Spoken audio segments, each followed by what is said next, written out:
소개를 해요, 여기서. 선생님 소개만 하시고. 아니요, 먼저 하세요. 그쪽부터 먼저 하세요. 저부터요? 네. 네, 서대문 병원이고요. 정성만이라고 합니다. 오늘 사실은 수유너머 N에서 무슨 영혼 없는 노동하는 영혼 뭐 그런 주제로 그 외국에서 저명하신 분이 오셔서 강연을 한다고 누가 꼬셨는데 그것도 직장 사주가 그래서 거기를 째고 근데 고민을 했어요.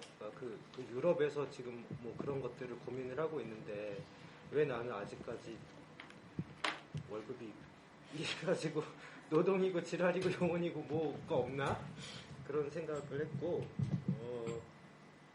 네 그래서 공부 좀 열심히 해서 친구들에게도 알려줄 겸해서 왔습니다. 네, 네. 소개해 주세요. 네, 저는 서울시당에서 일하는 황종서입니다. 최저임금이 궁금해서 왔습니다.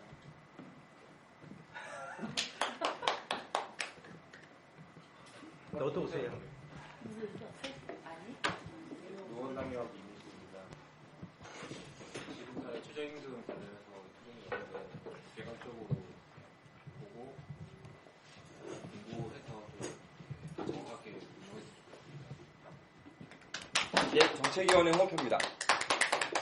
공작 방역에서 온 맹무수입니다. 열심히 배우겠습니다. 저 서울시당 배경입니다.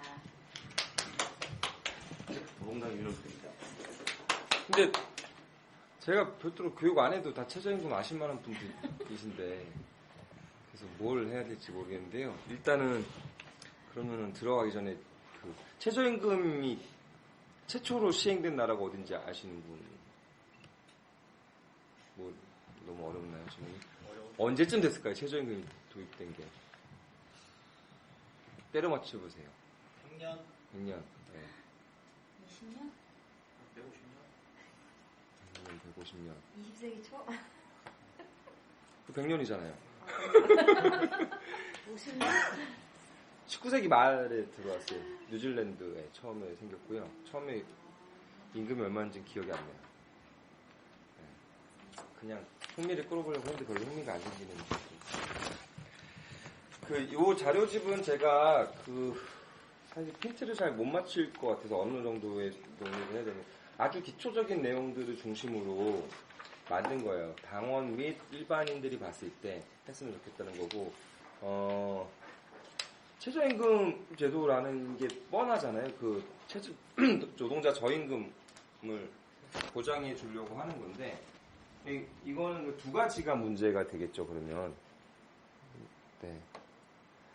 핵심적인 건 두 가지인데, 어느 정도로 최저임금을 만들 것이냐라는 거하고, 최저임금을 어떻게 지키게 만들 것이냐, 이런 게 핵심이 될 거예요. 그래서 여기에서는 최저임금의 수준이 어떻게 결정되고, 누가 결정하고, 그 수준의 비교는, 그러니까 그 수준이 적절한지 아닌지는 뭘 갖고 판단하느냐, 이런 문제들에 돼 있는 게, 보면 이제, 2장에 있는 거고요.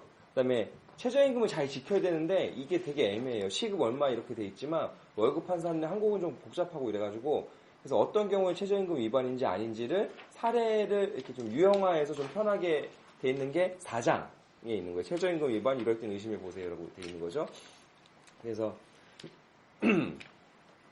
그다음에 그 3장의 최저임금을 둘러싼 오해와 진실 이거는 최저임금의 경제 효과라든가 이런 게 논란이 되었던 경제학자들 사이에서 논란이 되었던 내용을 조금 소개해 놓은 내용이에요. 그래서 최저임금제를 뭐 따로 이게 정의가 뭐다 이렇게 말씀드릴 필요는 없을 것 같은데, 근데 보통은 임금은 어떻게 결정이 될까요? 임금은 황정석 동진 혹시 임금이 어떻게 결정되는지 아세요? 일방적으로 결정입니다. 누가 결정하나요? 사측이 결정합니다. 그렇죠. 일방적으로 결정하죠. 조리경제학자들은 수요 공급 곡선이 만나는 데서 결정된다 이렇게 얘기를 하는데, 예, 실제로 경제학을 하신 데서 요새 최근에는 완전 경쟁을 가정한 수요 공급 곡선에서 임금이 결정된다라는 건 거짓이다.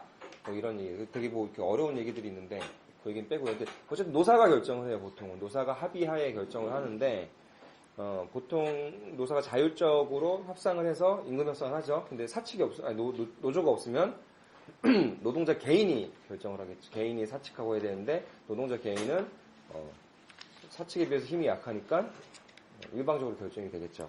그래서 그렇게 결정이 되는데 최저임금은 그러니까 임금을 결정하는 방식에 있어서 되게 예외적인 경우 국가가 개입을 하는 거죠. 국가가 개입을 해서 저임금을 만들어주는 건데 이게 적절한지 아닌지에 대해서 의문을 갖고 있는 사람도 있어요. 독일에 최근에 제가 봤던 것 중에는 독일의 노동 법원이 있는데 판사가 국가가 임금을 결정하는 것은 옳지 않다라는 생각이 되게 강하고 왜냐하면 노사가 결정을 해야 되고 노조가 자주적으로 노조를 만들어서 임금 협상을 해야 되는데 국가가 결정해주면 결국은 노동자들이 자주적으로 단결해서 할 일을 국가한테 위임을 하는 거고 노조의 역할은 잘해야 최저임금 이상에서의 어떤 임금 결정 그러니까 대공장인 거죠. 대공장 임금 결정 정도로 국한되는 그런 것들에 대해서 문제의식을 갖고 글을 쓴 걸 봤어요. 대단한 판사님이시죠. 아무튼 임금은 그런데 최저임금은 그렇게 국가가 정해주는 거죠. 그래서 요 앞에 있는 건 최저임금 적용 대상 이제 우리 지금 현행법에서 최저임금법에서 나와 있는 적용 대상을 적은 건데요. 최저임금 기본적으로 누구나 다 적용이 되는데 이후에 이제 이거는 지역에서 만나시고 이럴 때 주민들을 만나서 최저임금 혹시 그 상담을 받거나 이럴 때 이제 참조하시라고 적어 놓으신 건데 보시면 돼요. 최저임금이 적용 제외가 되는 경우가 있는데 그냥 보시면 될 것 같아요. 그래서 최저임금 결정 방식이나 뭐 위반 시 어떻게 하면 되냐 이것도 그냥 참조를 하시면 될 것 같고요. 대부분 다 잘 아시는 거니까 그 최저임금 수준에 대한 얘기들을 먼저 할게요. 최저임금 수준이 어떤가? 이게 이제 한국 같은 경우는 최저임금이 노사하고 공익이 들어가서 협상을 하죠. 최저임금위원회가 있어요. 최저임금위원회는 9명씩 그래서 27명이 하고 협상을 통해서 결정을 하죠. 물론 이제 협상을 근거 없이 하는 게 아니라 그 경제 성장률이라든가 그 유사 노동자의 임금 수준이라든가 이런 것들을 고려 최소 생활 비용이라든가 이런 것들을 고려해서 하는데 어쨌든 협상을 통해서 하죠. 근데 모든 최저임금이 그렇게 결정되진 않아요. 미국의 최저임금은 의회에서 해요. 의회에서 결정을 하고 덴마크가 아니고 폴란드 같은 경우는 재밌는데 폴란드 같은 경우는 재밌는데 그냥 물가 인상률대로 올라요. 다만 법적으로 이렇게 매년 자동 갱신이 되는데 다만 40% 이하로 떨어질 경우에는 인위적으로 조정을 해요. 그러니까 평균 임금의 40%가 이하로 떨어질 경우 인위적으로 조정을 하고 프랑스 같은 경우는 어떻게 되어 있냐면은 프랑스도 물가 인상률 플러스 알파가 있어요. 플러스 알파는 그러니까 우리로 치면 대통령이 알파를 그냥 정해버리는 거예요. 그래서 프랑스가 올해 최저임금 인상률이 2%인데 물가 인상률이 1.6%거든요. 0.4%를 정부가 이렇게 더하는 거죠. 그것 때문에 약간 논란이 있었어요. 그래서 이제 노사정으로 합의해서 하는 나라가 그렇게 많진 않아요. 한국은 노사정이 합의를 하죠. 그래서 노사정이 합의할 때 제일 먼저 싸우는 게 최저임금이 수준이 높다 낮다 이런 거 갖고 싸워요. 그래서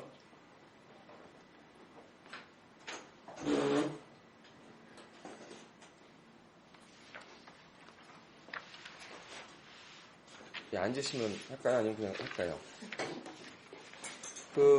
제가 나눠드린 거에 두 번째 그 뒷부분에 있는 부록으로 나눠드린 게 있거든요. 거기에 6페이지를 봐주세요.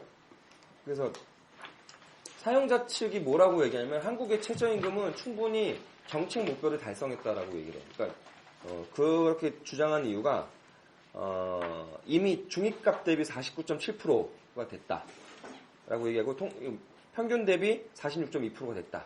그래서 거의 노동자 평균의 절반에 가까이 왔기 때문에 이미 정책 목표를 달성했다. 오히려 정책 목표보다 높기 때문에 역효과가 나고 있다. 그래서 계속 동결을 통해서 이게 적정 수준까지 내려올 때까지 실질 임금이 내려올 때까지 계속 동결을 해야 된다면 올해도 동결을 주장했죠. 그리고 이제 파행을 이고 있는데 과연 그러면 최저임금 수준이 이게 높은지 낮은지를 어떻게 볼 수 있을 것이냐? 라는 건데, 그런 게 있죠. 그러니까 프랑스 같은 경우에, 정부 정책을 평가할 때 어떤 정책 수단을 갖고 있냐를 평가하지 않고, 프랑스 아니에요. 유럽이죠. 유럽에 이제 그런 게 있는데, 그게 어떤 결과를 낳았냐를 갖고 평가를 해요. 예를 들어서, 예전에 이제 한참 비정규직 논란이 심할 때 한국이 OECD에서 그 노동 유연성이 뭐 8이다 뭐 이런 얘기가 나왔잖아요. 뭐 대단히 경직성이 8이다, 심해지다 이렇게 나왔어요. 노동시장이 경직돼 있다 막 이런 식으로 했었는데 그때 비교한 게 뭐냐면 법에 어떤 조문이 있냐라는 거예요. 그러니까 정책적인 어떤 제도들이 마련돼 있냐. 그래서 정리해고하는데 그냥 일반적으로 하게 돼 있냐 아니면 어떤 규제된 정책, 그러니까 수단들을 통해서만 해야 되느냐.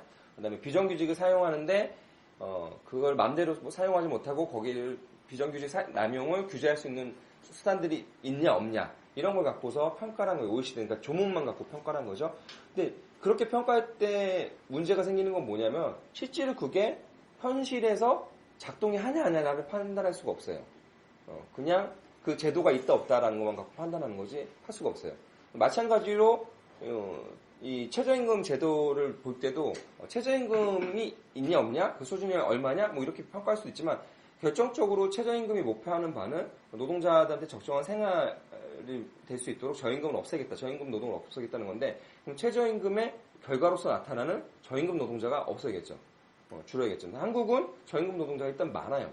어느 정도 많냐면 OECD에서 제일 많아요. 그래서 그 4페이지에 있는 거를 보시면은 제가 이제 신문에 나온 그림은 그대로 옮겼는데 저임금 노동자가 25.9%가 있죠. 그래서 25.9%라는 얘기는 4명 중에 1명은 노동시장에 있는 4명 중에 1명은 저임금 노동자라는 거죠. 이때 저임금 기준은 중위 임금의 3분의 2 이하인 경우에 저임금 노동자라고 해요. 미만인 경우에. 그리고 실제로 이제 그 재계에서 주장하는 것과 다르게 OECD에서 통계를 내는 최저임금의 수준은 평균 임금의 34% 정도가 돼요. 그거는 제가 6페이지를 보시면 되는데 최저임금 국제 비교로 해가지고 OECD 평균은 37% 정도 나와요. 평균 임금의 한 37% 정도가 OECD 평균인데 한국은 34% 정도가 나와요. 뉴질랜드 같은 경우는 50%가 넘어요. 평균 임금에. 프랑스 같은 경우는 50%가 넘었다 안 넘었다 하다가 지금 최근에 떨어져서 한 48%? 뭐 이 정도 나오고 있어요.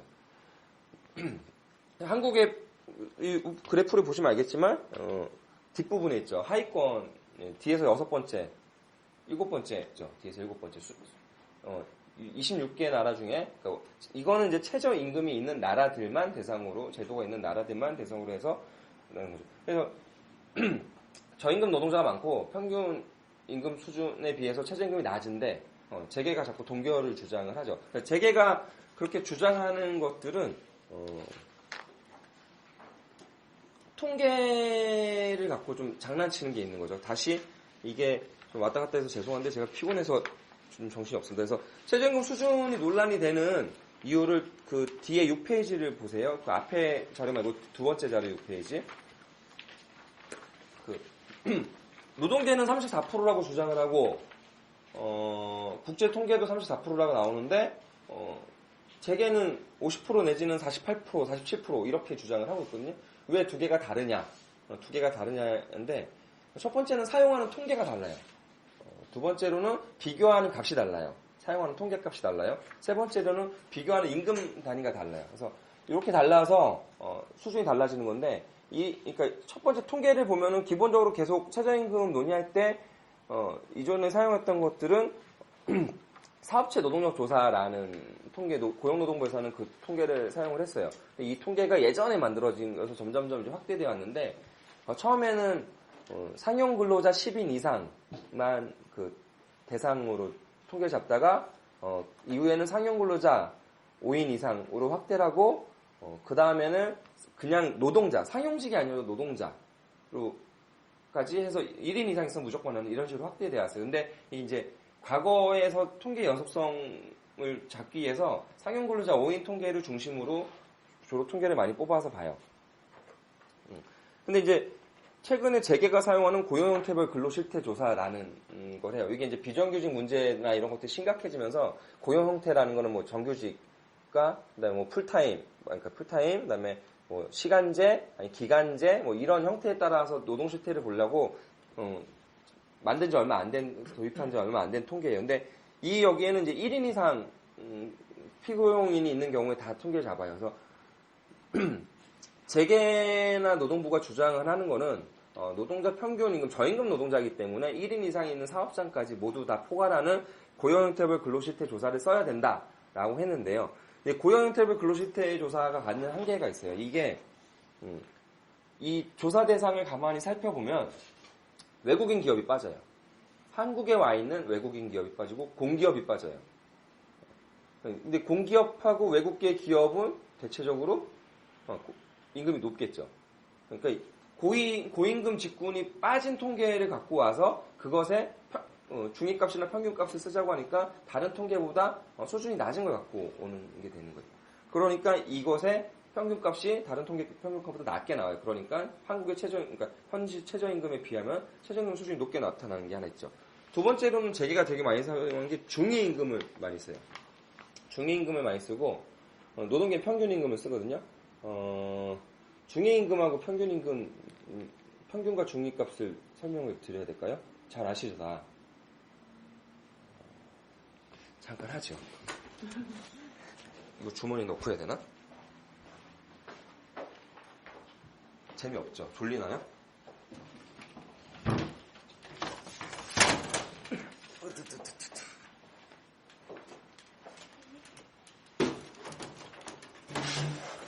제가 가져올게요. 네.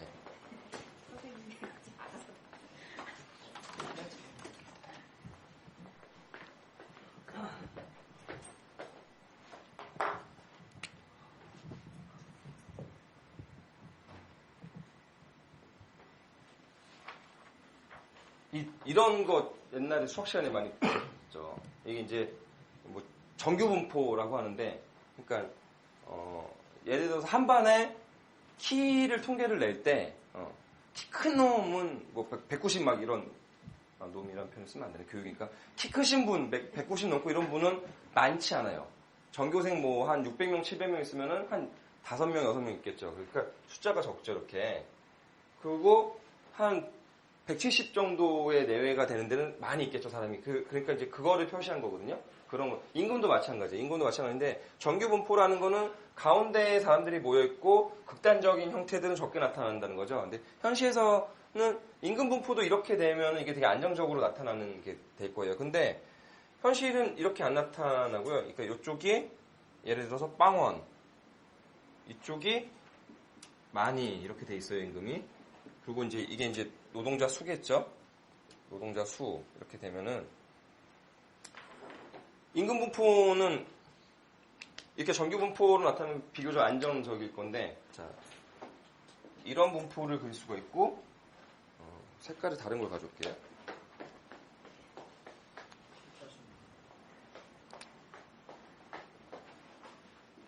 이런 분포를 그릴 수도 있겠죠. 자, 1, 2, 3. 현실에서 가장 많이 나타나는 임금 분포는 어떤 걸까요? 그렇죠, 2죠. 네. 저임금 직군이 저임금 노동자가 더 많은 거예요. 이 경우에는 평균값이 어디로 가냐면은 이쪽으로 이동을 하겠죠. 근데 이제 저임금 노동자가 많기 때문에, 그러니까 1번인 경우에는 평균하고 중위값이 같아요. 똑같이 나타나거든요. 2번인 경우에는 평균이 중위값보다 커져요.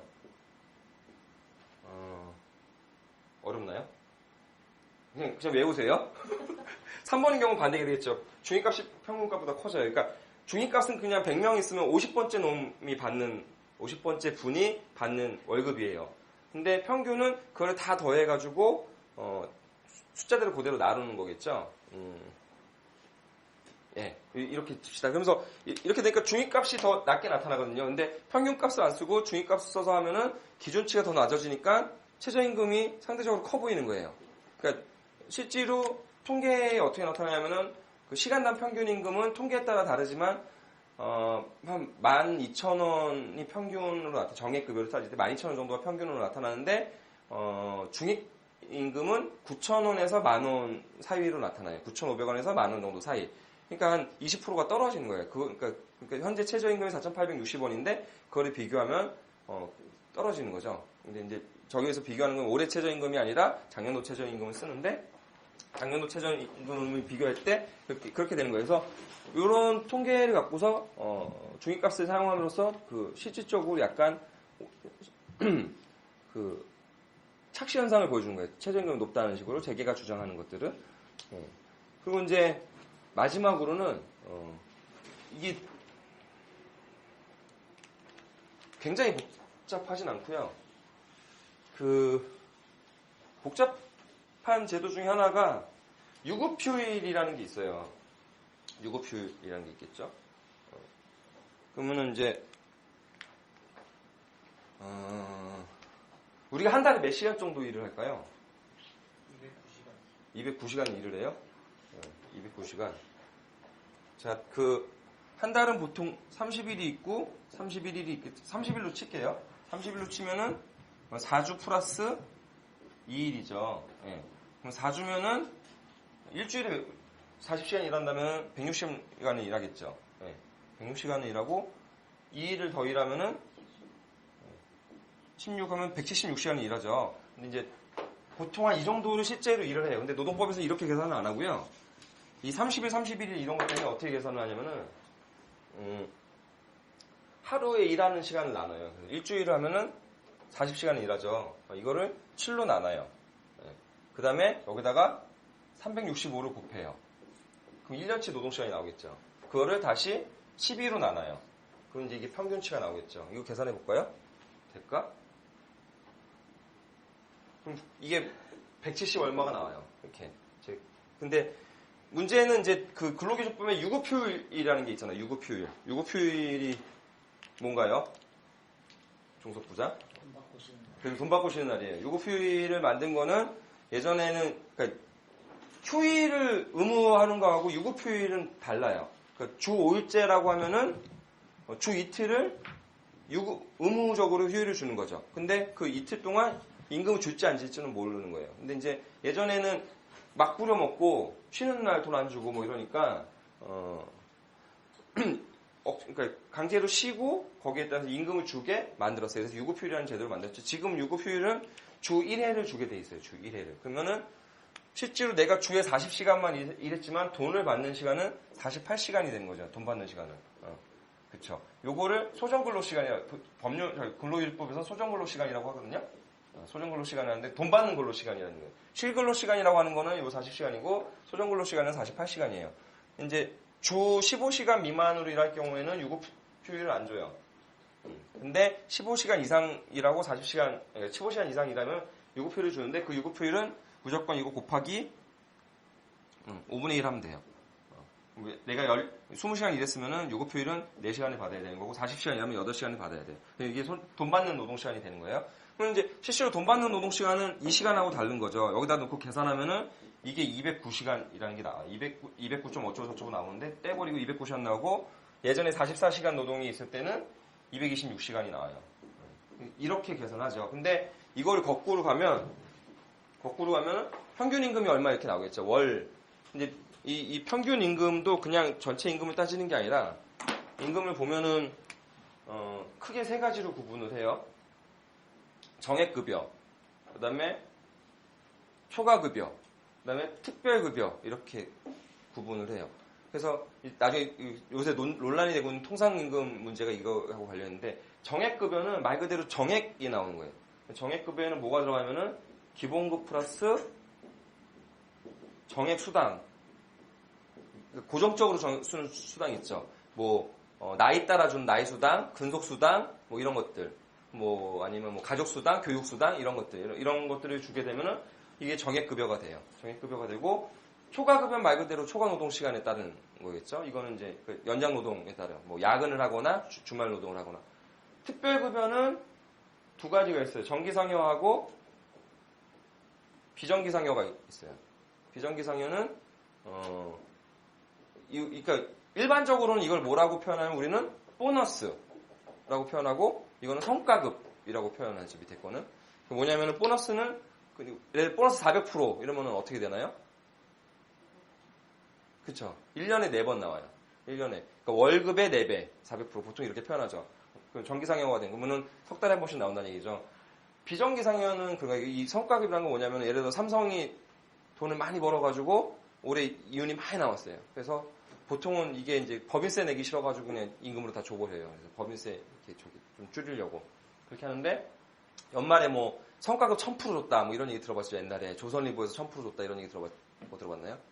아무튼 뭐 그런 일이 있었어요. 삼성전자에서 1000% 줬다. 삼성전자에서 1000% 줬으면은 지금 한 300만 원 받는다고 치면 3천만 원을 연말에 주는 거죠. 그냥 이렇게 노동자한테 그냥 주는 거죠. 여기 있는 사람 임금을 합쳐야 이제. 근데 이런 거는 비정기상여잖아요. 근데 최저임금을 따질 때 이것만 갖고 따져요. 요 앞에 요것만 갖고. 정기급여만 갖고 따져요. 정기급여를 갖고 따지는데 아까도 말했지만 이거는 실노동 시간에 대한 게 아니라 소정근로 시간에 대한 이거겠죠. 근데 마찬가지로 최저임금도 이렇게 계산이 되겠죠. 근데 이거를 진짜 실노동 시간분에 뭐 이렇게 하는 게 아니라 얘를 곱하기 209를 해요.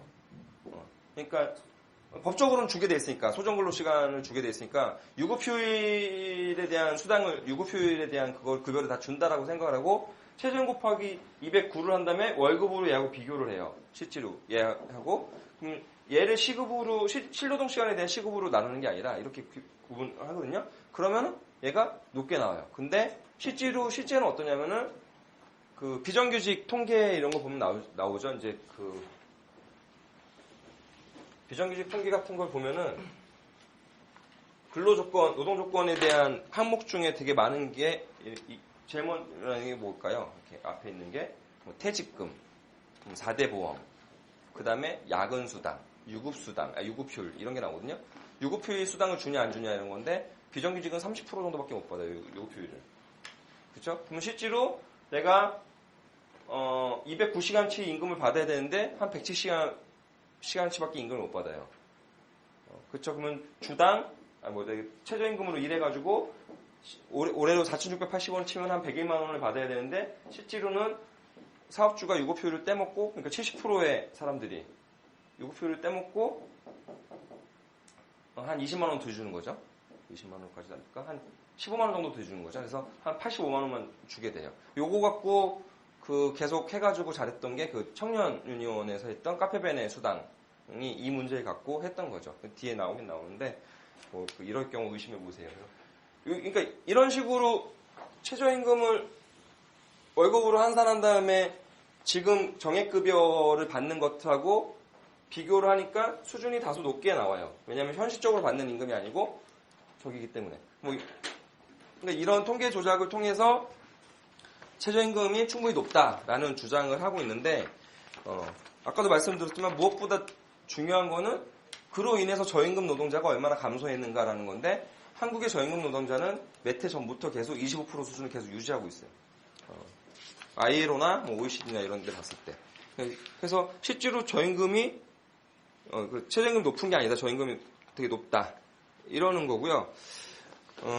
또 하나 이제 여기에는 없지만 최저임금을 결정할 때는 어떤 정도의 수준을 할까 해서는 크게 두 가지로 기준을 잡아요. 하나는 상대적 임금 수준으로 잡고요. 하나는 절대적 임금 수준을 잡아요. 절대적 임금. 절대적 임금, 그러니까 절대적 최저임금이 되겠죠? 상대적 최저임금. 상대적 최저임금이라는 건 여지껏 얘기했던 거예요. 그러니까 뭐뭐 대비 뭐뭐. 그러니까 예를 들어서 평균임금 대비 얼마, 내지는 중위임금 대비 얼마 이렇게 하는 게 이렇게 잡는 평균 상대적 최저임금을 잡는 건 이런 거예요. 그래서 ILO나 OECD 같은 경우는 평균임금 대비 50%를 권고하고 있어요. 유럽은 유럽연합은 EU 같은 경우는 평균 임금 대비 60%까지 EU 무슨 위원회인데 60%까지 권고하고 있어요. 최저임금을 저임금을 없애기 위해서 이렇게 해야 된다라고 하고 있죠. 이런 것들이 상대적 임금 최저임금을 결정을 하는 거고 절대적 최저임금은 그럼 뭘까요? 예, 그 최저선 같은 거예요. 최저선. 그러니까 보통은 생활비 계측 같은 거를 많이 해요. 이제 이거는 그 빈곤선 따질 때 복지에서 빈곤선 따질 때도 하는데 문제는 빈곤선 같은 경우는 실제로 그 가구의 소비가 중심이 되는 건데 모든 가구의 소득은 노동시장 소득에만 있지는 않아요. 계층마다 좀 다르긴 하겠지만 한국 같은 경우는 뭐 노동소득이 80%면은 뭐 자산소득이 뭐 15% 뭐 평균 이렇게 나타낼 수 있겠죠. 그다음에 뭐 이전소득이 5% 이렇게 나타낼 수 있어요. 근데 그래서 이제 그 가구의 소비 수준을 갖고서 할 수는 없는데 그래서 제일 많이 따지는 게 1인 가구를 많이 따져요. 1인 가구를 따지는데 그 최저임금위원회에서 내는 자료에는 뭐라고 표현하냐면은 미혼 단신 근로자라는 표현을 써요. 미혼 단신 근로자. 저는 미혼이란 말도 별로 안 좋아하는데 비혼이 맞죠. 어쨌든 근데 이런 사람들만 통계를 다도 뽑아가지고 이거를 생활비를 써요. 근데 절대적 최저임금을 할 때도 실제로 이제 말이 절대적이지 이게 절대적이라고 하기가 좀 되게 애매할 수 있어요. 근데 그래서 그걸 쓰는데 최저임금위원회에서 내는 통계는 어떤 통계냐면 실제 조사를 해요. 작년 한 해 동안 그러니까 이게 사람들한테 되게 귀찮은 얘기거든요. 가계부를 나눠줘요. 조사 대상자한테 가계부를 나눠주고 자기 적게 만들어요. 이렇게 자기 돈 쓸 때마다 적게 와서 그거를 수합을 해서 이제 통계를 내는 거죠. 얘가 한 달에 얼마를 벌어서 얼마 썼는데 뭐 주거비로 얼마 쓰고 신발 사는데 얼마 쓰고 이렇게 통계를 쭉 내요. 그래서 2012년도 통계를 보면은 한 159만 원인가? 제 기억이 정확히 안 나는데 159만 원, 1인 평균 159만 원 정도를 혼자 사는 노동자가 소비를 해요. 그러니까 요건 이제 실제 조사를 하는 게 있고 이론 생계비 측정이라는 게 있어요. 이론 생계비 측정. 이건 뭐냐면은 그런 거죠. 사람이 사는데 필요한 게 뭐있나를 품목을 뽑아요. 이렇게 뽑아요. 교육, 주거, 의복, 피복, 그다음에 뭐 밥 이런 거 쭉 뽑아요. 그래서 이거를 여기에 필요한 거를 시장 물가를 조사를 해서 최소한 한 달 혼자 사는데 최소한의 삶을 유지하기 위해서 필요한 게 어느 정도의 물품 필요하다 해서 뭐 밥 한 번 집에서 한 달 동안 집에서 20번 밥 먹고 외식을 10번 한다 이렇게 잡아놓고 외식 비용이 한 번에 뭐 평균 6,000원이다 잡아놓고 밥을 집에서 20번 하려면 쌀을 얼마나 사야 되고 뭐 이렇게 해가지고 이런 식으로 뽑아요. 이런 식으로 뽑아서 생계비 총량을 내는 게 있어요. 이론 생계비 이런 거 이론 생계비라고 하거든요. 한국노총이 생계비를 측정하는 방식이 이런데 한국노총이 한 작년 거에는 189만 원이 나와요. 혼자 사는데 189만 원이 나오는 거죠. 근데 이제 한국노총은 옛날에는 약간 이걸 뻥튀기를 했어요. 왜냐하면 한국노총은 최저생계비를 뽑는 게 목적이 아니라 조합원들의 임금 협상을 도움이 되는 자료를 뽑는 거라서 가중치를 옛날에 곱하기 0.1을 했어요. 그러니까 1.1을 20%를 더 가중치를 도와주고 그거를 적정생계비 개념으로 제안을 했던 거고 지금은 이 가중치를 두지 않고 그냥 플러스 알파라고 공개하지 않는 가중치를 두고 있어요. 공개하지 않는 가중치의 이유는 실제로 생활비가 너무 많이 들기도 해서 그래요.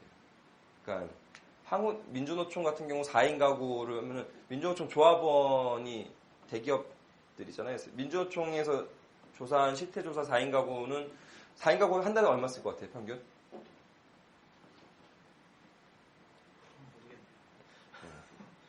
얼마 정도 쓸까요? 한 달에. 예? 250이요? 되게 소박하시네요.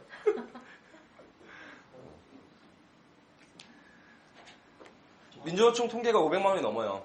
4인 가구 평균 조합원의 생활비 수준이. 그래서 한국노총도 그 비슷한 게 있어서 높은 데는 이 가중치를 일부러 좀 낮추기도 하고 뭐 그런다는 얘기가 있긴 있어요. 확인은 할 수가 없어요.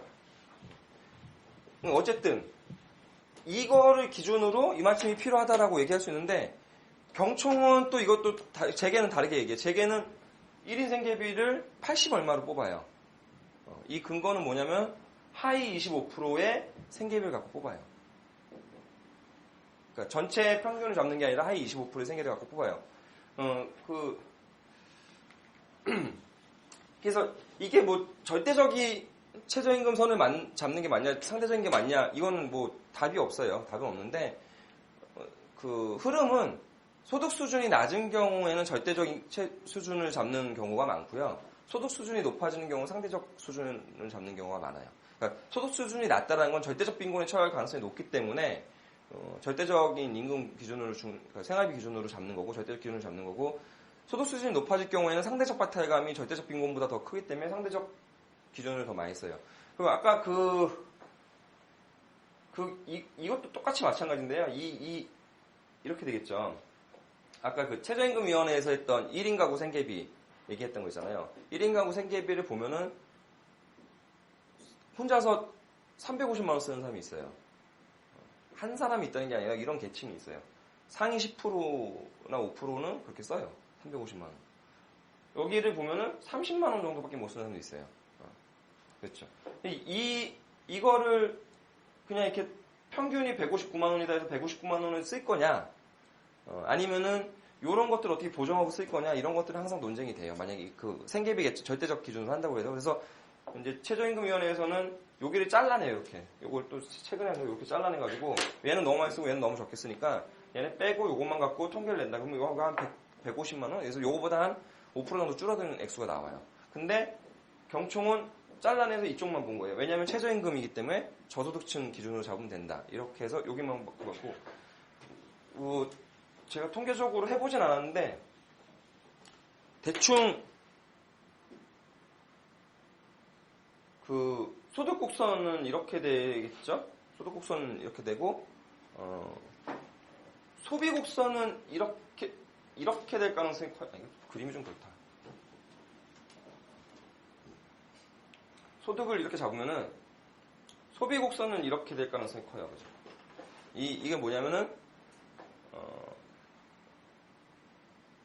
그 소득이 낮을 경우 되도록 최대한 아껴 쓰는데 더 이상 줄이지 못하는 절대적 물리적인 한계가 있는 거예요. 그죠? 그리고 소득이 조금 나아질 때마다 아직까지는 적자긴 하지만 기대치가 높아지면서 조금씩 높아지겠죠.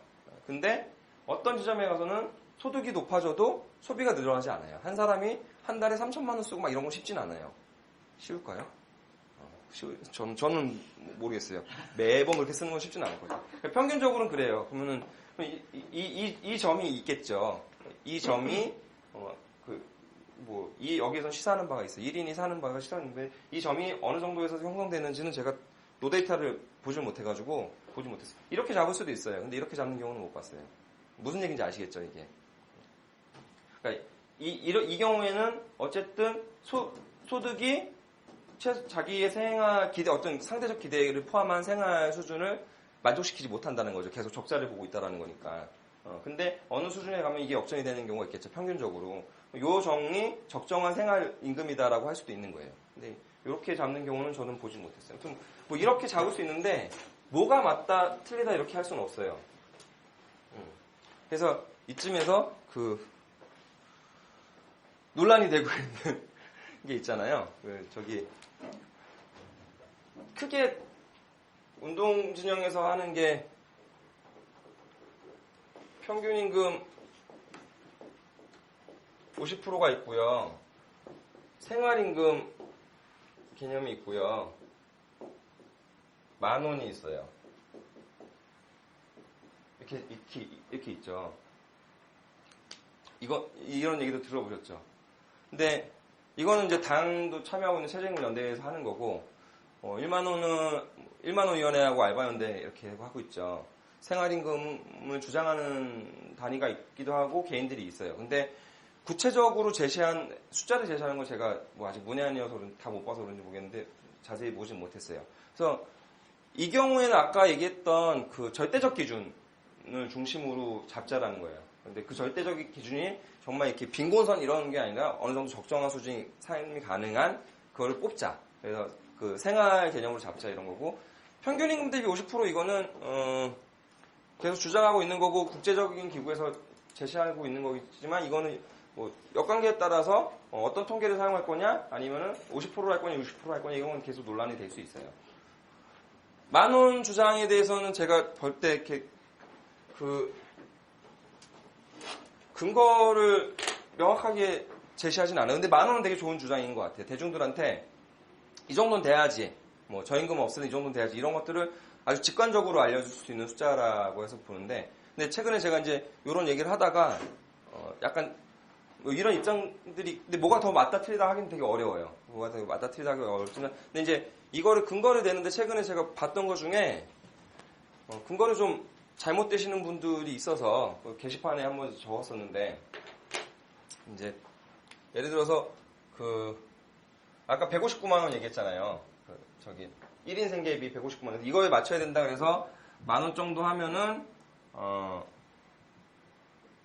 160만 원 넣는다. 한 달에 다 주니까 일주일에 40만 원씩 해가지고 곱하기 4 하면 160 나오니까 적정하다 이렇게 얘기하시는데, 아까 얘기했지만 소정근로 시간은 209시간이기 때문에 10,000원을 하면 209만 원이 나오죠. 209만 원이 나오고, 그래서 이제 다른 분이 무슨 얘기를 하셨냐면은 한국노총 통계를 181만 원이라고 표현하셨던데, 이건 작년 수치고 올해 수치는 189만 원인데 이거 갖고 말씀을 하셨어요. 그래서 209만 원을 받아서 4대 보험을 떼면, 4대 보험하고 조세를 떼면 한 이 정도 나오니까 적정한 수치다 이렇게 말씀을 하셨는데, 한국노총이 아까 있던 그런 생계비 측정에서는 이걸 다 포함시켜요. 4대 보험에. 그래서 크게 가계의 지출은 지출과 저축으로 그러니까 소비와 저축으로 나누고, 그러니까 지출 중에는 소비성 지출과 비소비성 지출로 나누는데, 비소비성 지출이 조세 부분이거든요. 이 부분이 들어가 있는데 요거를 떼고 얘기하시니까 이런 근거에서 약간 오류가 생기는. 그래서 요거는 그냥 팁 정도로 알고 계시면 된다. 그 말씀을 드렸어요.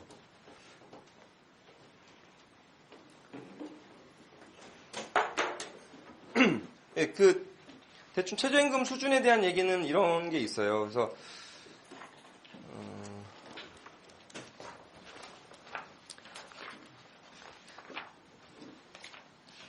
주로 이렇게 선전전이나 이런 거 하시면 뭘 제일 많이 물어볼까요, 사람들이? 그냥 돼야 되는데 이런 걸 할까요? 그래서 그 두 번째 자료를 좀 봐주세요. 요거는 좀 따로 좀 최근에 최저임금의 해외 동향을 조금 소개를 드리려고 자료를 제가 따로 토론회 때 했던 것들을 첨부를 했는데요. 그 교육 자료에 있지 않고요.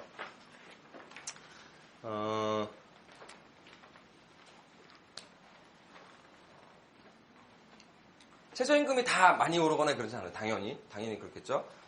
아까 국제 비교에서 봤을 때 최저임금이 50% 정도 수준에 있는 나라들이 있죠. 그런 국가는 상대적으로 좀 경제가 발전한 국가일 가능성이 커요. 경제가 발전했다는 거는 고도 성장을 안 하고 있을 가능성이 커요. 그러니까 지금 막 경제가 성장하거나 이런 데들은 경제 성장률이 막 10% 막 15% 이렇게 되기도 하는데, 보통 그 상위권에 드는, 경제적인 규모가 상위권에 드는 나라들은 경제 성장률이 2%가 안 돼요. 1%, 2%. 그렇죠? 그러면 경제 성장률이 그 정도고 인플레가 특별히 없다면 물가 인상률도 그 정도고 실질 임금도 그 정도에 맞춰지겠죠. 그러면 최저임금도 수준을 급격히 변화시키지 않으면 계속 그 정도로 맞춰요. 그러니까 해외 사례를 제가 찾아보니까 대부분 안정적으로 2%, 3% 이렇게 오는 나라들이 다수 많아요. 다수 많고. 근데 최근에 특이한 조짐을 보이는 나라들이 있어요. 그러니까 첫 번째 미국은 좀 악나라인데, 아까 OECD 국가에서 보신 분 아시는데 최고로 우리나라보다 더 최저임금 수준이 낮아요. 미국이 근데 오바마 대통령이 올해 연두교서에서 최저임금을 $9로 올리겠다, 뭐 이런 주장을 해가지고 막 논란이 일었어요. 근데 미국은 한국하고 최저임금 정하는 방식이 의회에서 뭐 여야가 합의하고 이런 게 아니고 법을 통과시켜요. 법을 통과시켜서 법안에다 최저임금을 얼마나 한다 이렇게 명시를 하고 있거든요. 근데 그거를 매해 하지도 않아요. 하고 싶을 때 해요. 그래서 이전에 최저임금을 올린 게 2007년도예요. 2007년도 전에는 1995년인가에 올렸어요. 90몇 년도에. 10몇 년 동안 최저임금이 안 올랐어요, 그 나라는. 웃긴 나라. 그러니까 최저임금 수준이 막 20몇 프로 이렇게 평균 임금이 이렇게밖에 안 되는 거죠. 근데 그거를 오바마가 갑자기 오늘 올리겠다고 막 논란이 일고 있어요.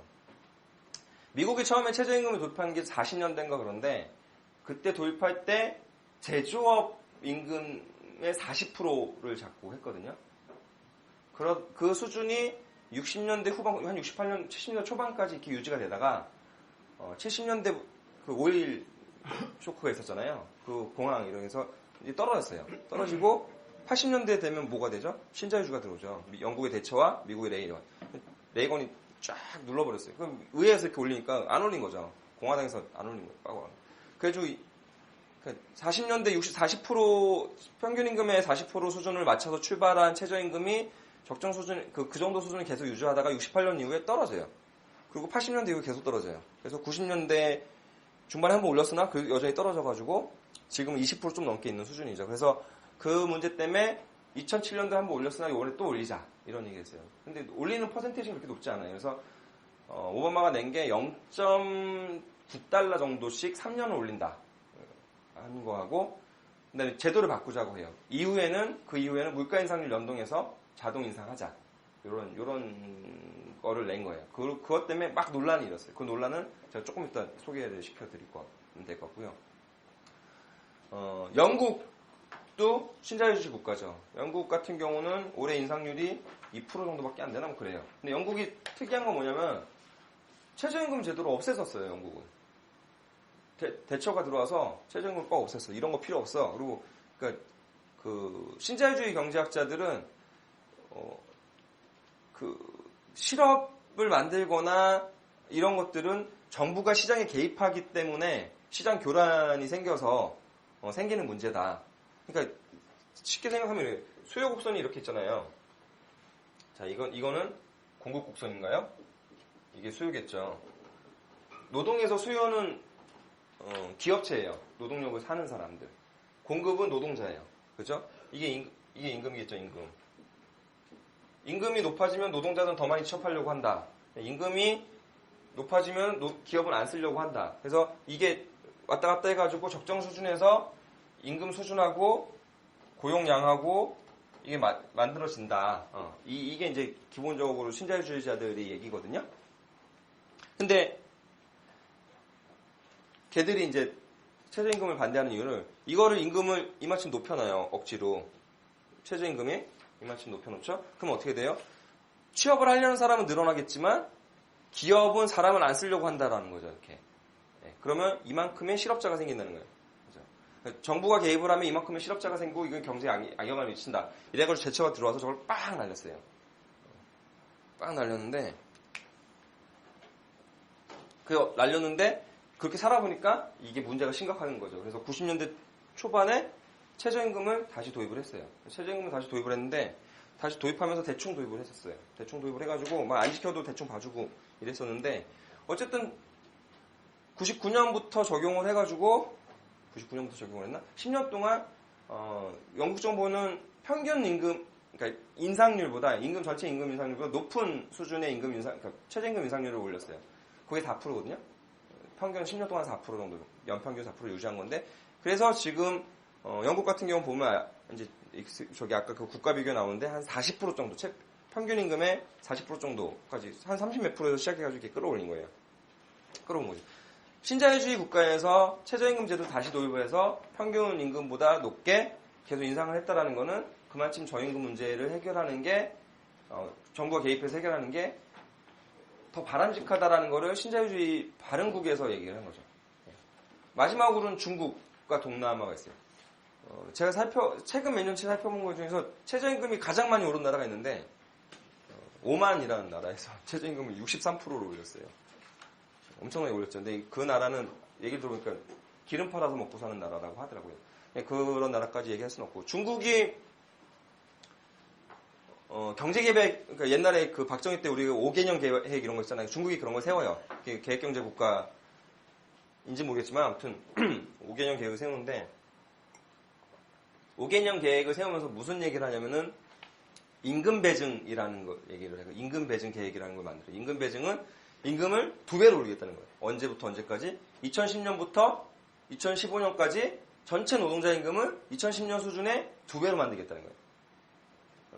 그렇게 한 이유는 얘네가 2008년도에 저희가 세계 미국의 모기지 이렇게 막 터지면서 금융 위기 때문에 쭉쭉쭉 이렇게 막 망하잖아요. 그다음에 유럽은 재정 위기 돼가지고 막 유럽이 막 이렇게 그리스 막 망하고 막 망하진 않았죠. 그리스 막 이렇게 어려워지고 그렇죠.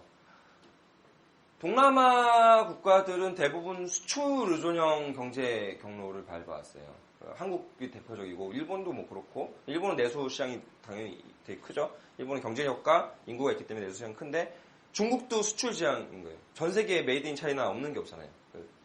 수출 의존도를 되게 높여서 경제 성장의 동력으로 삼아왔는데 2008년도 겪어보니까 대외 환경이 확 흔들리면 이게 자국 경제가 확 흔들리는 거예요. 그래서 수출의 의존도가 너무 높으면 안 되겠다 싶어가지고 내수를 높여야겠다라는 걸로 바꿨어요. 근데 내수를 높이는 방법은 두 가지가 있어요. 내수를 높이는 방법은 뭐 단순하게 하면은 투자를 높이는 방법이 있고 소비를 높이는 방법이 있어요. 투자를 높인다는 얘기는 계속 돈을 주는 거죠. 뭐 이렇게 세금도 덜 걷고 돈도 막 빌려주고 해가지고 공장 짓게 만들고 막 이런 거예요. 자본에. 그럼 공장을 막 지면은 공급이 막 늘어나니까 뭐 경제학에서 그런 게 있잖아요. 공급이 늘어나면 수요가 착취된다. 뭐 이런 얘기인데 이렇게 막 하는 방식이 있어요. 투자를 집중하는 방식이 있고 소비를 늘리는 방식이 있죠. 소비는 사람들이 뭐를 사서 쓸 수 있게 소득을 늘려주는 거예요. 소득을 늘려주는 방식도 또 두 가지로 나눌 수 있어요. 뭐가 있을까요?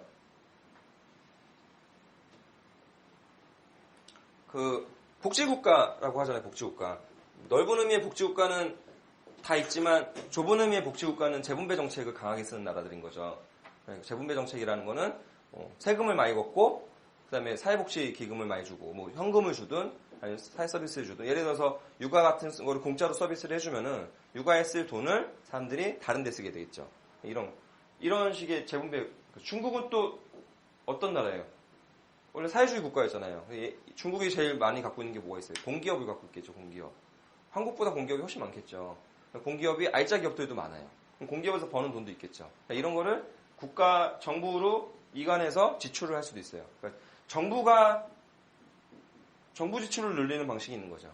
조세를 많이 걷고 뭔가 사람들한테 많이 주고. 하나는 민간 소득을 높이는 방식이 있어요. 민간 소득을 넓히는. 이건 뭘까요? 임금을 올리는 거예요. 중국은 내수를 부양을 해서 수출 의존도를 낮추고 이거를 통한 자기 경제적인 수준을 유지하겠다라는 전략을 세웠는데 그 방식으로 소비를 늘리는데 정부 지출이 아니고 민간 소득을 높이는 방식으로 하겠다라는 걸 그래서 임금 소득을 높이겠다는 방식을 했고 그것의 핵심 키워드가 최저임금이에요. 최저임금을 연 13% 이상 5년 동안 올리기로 했어요. 올리기로 했고 이거를 통해서 평균 임금을 15% 이상 연 올리겠다라는 거예요. 근데 중국이 최저임금 제도가 되게 독특해요. 넓잖아요. 미국도 그런데 그러니까 중국은 국가 차원의 최저임금이 없어요. 국가 차원의 최저임금이 없고 성이잖아. 걔는 자치구가 성 밑에 뭐 이렇게 또 있겠죠. 그 지역마다 다 최저임금이 달라요. 다 달라서 그 지역 간 격차가 2배가 나요. 최저임금 자체가. 생활임금이 그런 경우도 있고 한 지역에 7개의 최저임금이 있는 경우도 있어요. 직종이나 지역에 따라서 최저임금을 달리 설정을 해요. 그리고 중국은 최저임금을 정하는 주체는 지역이에요. 지역 정부가 정하는데 지역 정부가 노사의 의견을 들어요. 노사하고 합의하는 게 아니라 노사의 의견을 들어서 수렴해서 지역 정부가 정해서 우리로 치면은 중앙 정부의 노동부에 보고를 해요. 보고를 하면 노동부에서 승인해 주는 거예요. 아주 하자가 없으면은 그거를 그냥 승인해 준 거죠. 그래서 중국은 그래요. 미국도 마찬가지. 아까 이제 미국 최저임금 얘기했는데 미국도 연방 최저임금이라는 게 있고 지역 최저임금이 있어요. 근데 지역 최저임금이 있는 데도 있고 없는 데도 있어요. 미국이 50개 주죠. 40개 정도가 최저임금을 갖고 있어요. 근데 흔히 생각하는 거는 이런 거죠. 연방 최저임금이 기본이 있고 지역 최저임금을 이렇게 얻는 방식을 생각할 수 있는데 이런 경우도 있고 그냥 주마다 좀 다르긴 하지만 자기들 따로따로 정해요. 그냥 연방정부하고 상관없이 자기네 주정부 최저임금 정하고 법률은 높은 놈 쓰면 돼요. 이거하고 비슷한 방식이 있어요. 근데 대부분의 주는 그게 아니라 우리도 보면은 이제 감시사동동 노동자 같은 경우에는 최저임금은 90%만 적용한다. 뭐 이런 거 있잖아요. 뭐 그다음에 가사 사용인은 최저임금 적용을 안 한다. 그러니까 그 가사 사용이라는 거 집으로 직접 오셔가지고 이렇게 막 뭐 빨래 같은 거 청소해주거나 애기 돌봐주신 분들 있잖아요. 호출 노동자 이런 경우에는 최저임금 적용이 안 되거든요. 근데 미국의 대부분의 주들은 주 최저임금은 그런 거예요. 그러니까 연방 최저임금이 적용하지 않는 지역이나 직종이나 아니면 청소년 같은 그 외국 같은 경우는 이제 청소년하고 나누거든요. 최저임금 나누는 경우 우리도 이제 그 미성년자 같은 경우는 최저임금 감액 적용 이런 거 예전에 했었는데 미국은 주 최저임금이 그런 식이에요. 그러니까 아까 얘기했던 이렇게 연방 최저임금 위에 얹어주는 방식도 있지만 연방 최저임금의 사각지대를 하는 방식이 있고 이거하고 상관없이 자기들 마음대로 정해서 하는 데 있는데 한 20개 주 좀 안 되는 정도는 연방 최저임금보다 높은 최저임금을 갖고 있어요. 그 워낙 연방 최저임금이 안 올랐었기 때문에. 근데 이제 이번에 오바마가 얘기했던 거는 이 연방 최저임금을 올리겠다라는 거였고요. 중국은 40여 개의 어떤 그런 게 있고요. 독일이나 스웨덴은 어떨까요? 없어요, 최저임금. 최저임금 제도가 없어요. 독일 같은 경우는 이거는 이제 그 노동운동이나 그 나라의 어떤 노동시장 관행이나 이런 거하고 연관이 된 건데 산별 교섭을 하잖아요. 산별 교섭을 하고 그리고 우리 같은 경우는 조직률이 몇이에요? 노조 조직률이 10%. 그죠? 민주노총 4점 몇 프로, 한국노총 5점 몇 프로. 합쳐서 10% 정도 되죠. 단협 적용, 그러니까 그 노하고 사하고 단협을 맺어서 그거에 보호를 받는 단협 적용률 10% 이렇게 돼요. 프랑스는 조직률이 10%, 단협 적용률이 60%인가? 기억이 잘 안 나네요. 그죠? 노조에 가입되지 않은 사람들도 노조가 맺은 단협의 적용을 받아요. 스웨덴 같은 나라는 어떨까요? 지금 좀 떨어졌을 거예요. 80 몇 프로. 원래 90% 정도 조직률이었죠. 90% 적용률 90%. 그렇죠. 90% 해가지고 적용률 90%라는 얘기는 뭐예요? 국가가 저임금을 보장을 안 해줘도 노조가 교섭을 맺어서 해요. 한국 같은 경우는 금속 최저임금이 있어요. 이걸 계속 교섭을 해요. 그리고 적용을 하긴 해요. 적용을 하는데 어디에 해요? 10%? 10%만 하죠. 그러니까 확장성이 없죠. 여기는 국가가 굳이 최저임금을 만들어줄 필요가 없겠죠. 그렇죠? 스웨덴은 그래서 최저임금이 없어요. 독일도 산별이 되게 강했던 조직이어서 없어요. 근데 독일이 논쟁을 하고 있어요. 독일은 최저임금을 도입하자고 하는 측과 말자는 측이 있어요. 좌우파가 아니고 좌우가 아니고 노동으로 따지면 서비스 최저임금 도입하자. 금속 하지 말자. 왜냐 금속은 여전히 강한 산별 조직력과 교섭력으로 전체 임금을 올릴 수 있거든요. 그 다음에 서비스는 안 돼요. 서비스는 조직력도 떨어지고 교섭력도 떨어져요. 그리고 독일 같은 경우는 2000년 초반에 최저임금 말고 되게 여러 가지 하네요. 근데 초반에 그러니까 유럽의 그 모든 나라들이 다 노동시장 유연화 이런 얘기들이 있었잖아요. 한국에도 쭉 있었지만 물론 한국처럼 그렇게 막무가내로 하지만 독일도 유연화를 했어요. 노동시장 유연화를 해서 제일 많이 한 것 중에 하나가 미니잡이라는 걸 만들었어요. 뭐냐면은 이명박 정부하고 박근혜 정부에서 얘기하는 단시간 노동자로 고용률 높이자 하고 비슷해요. 미니잡이라고 투잡이 가능하거나 아니면 하루에 뭐 4시간만 일할 수 있는 걸로 높이자. 이거 도입할 때쯤에 독일의 실업률이 한 10% 정도 됐거든. 10% 11% 됐어요. 실업률 높고 10% 11%면은 한 500만 명 정도가 실업자인 거죠. 국가가 줘야 되는 급여도 부담이 세고 어쨌든 그러니까 이런 걸 막 도입을 시작을 했어요. 근데 이 미니잡이라는 건 제조업에서 잘 안 생겨요. 대부분 서비스업에서 생겨요. 고용 조건이 안 좋고 조직된 노동으로도 보호받지 못하고 그러니까 나오는 얘기가 최저임금 도입하자 이렇게 나온 거죠. 기민당도 어느 정도 저기를 하고 삼민당도 어느 정도 하지만 삼민당 내에서도 이제 그래서 독일의 노동법원에 있는 판사가 이 현상을 보고서 과연 이게 좋은 일이냐 자기는 잘 모르겠다. 국가가 자국 국민의 최소한의 생활을 보장하기 위해서 복지국가의 원리를 갖고 이런 라인을 주는 건 맞지만 임금을 정하고 그것을 협상하는 것은 노조의 본연의 임무고 노조의 영역인데 노조의 조직이 와해되고 더 무력화되고 혹은 축소될 가능성이 있지 않냐 뭐 이런 얘기를 해요. 그래서 저는 저임금을 뭐로 어떤 걸로 보호해야 되는 게 좋다라고 하기는 최저임금이 최고의 답이다라고 되게 유력한 정책 제도인데 이것이 정말 답이다라고 할 수 있는지는 잘 모르겠어요. 이건 뭐 여러 가지 것도 있을까. 없어도 보호가 될 수 있다는 하는 거고. 그쵸.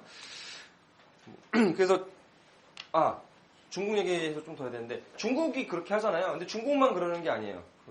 제가 이제 여기다 적어놨는데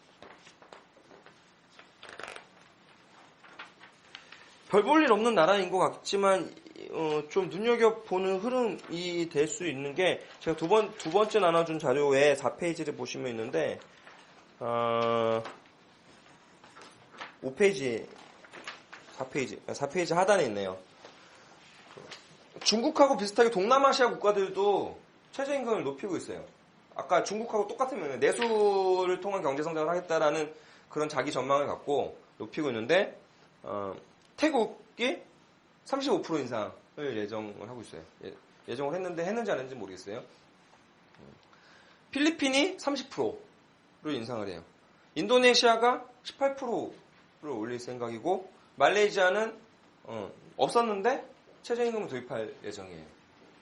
동남아 국가들이 이 나라들 제가 불렀던 이 나라의 대부분은 수출 의존도가 대외경제 의존도가 되어놓고 심지어 노동력을 외국에 수출하기도 해요. 자국 내 그게 없어가지고. 근데 이렇게 의존형 경제에서 벗어날 수 있는 걸로 내수 구매력을 높이는 방식으로 임금을 향상시키는 것들을 하고 있어요. 동남아 트렌드죠. 그래서 소비주도 경제성장이라고 하고 아니면 뭐 임금주도 경제성장이라고 표현하기도 해요.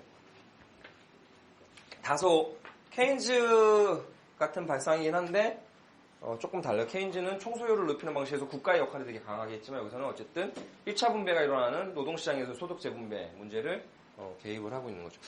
네, 그 정도를 보면 됐고 미국에서 최저임금 얘기 나오면 제일 많이 얘기 나오는 게 있어요. 고용효과라고 하는데 최저임금의 고용효과라고 하는데 재작년에 감시단속 노동자가 뭔지 아시죠? 감시단속 노동자는 감시하는 거예요. 그러니까 지켜보는 사람이죠. 지켜보는 일을 하는 사람들. 지켜보는 일은 뭐랄까요? 예를 들어서 도둑놈이 오나 안 오나, 아니면 산불이 나나 안 나나 이렇게 지켜보는 일이 있겠죠. 그걸 감시죠. 단속은 뭘까요? 단속은 연속의 반대말이에요. 그러니까 저희가 보통 일을 할 때는 컨베이어 벨트에서 일한다 하면은 일을 지속해서 계속 할 거라고 생각을 하잖아요. 서비스업을 해도 그렇고 사무실에 앉아도 그렇고. 근데 단속이라는 거는 일이 계속 있지 않은 거예요. 이렇게 앉아 있다가 와가지고 누가 와가지고 이것 좀 해주세요 이렇게 하는 거죠.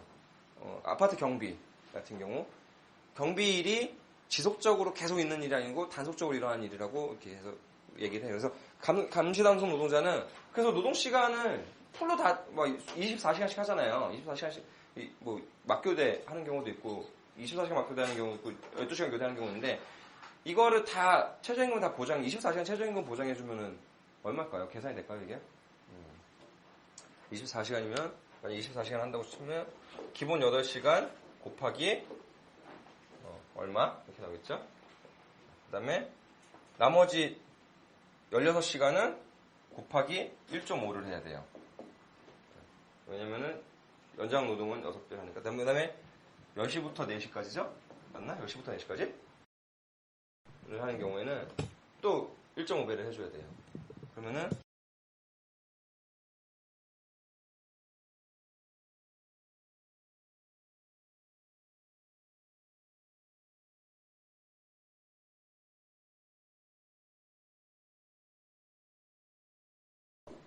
그 다음에 4시부터 8시, 4시인지 6시인지 기억이 안 나는데, 아무튼 야간, 2시부터 10시, 오후 2시부터 10시다.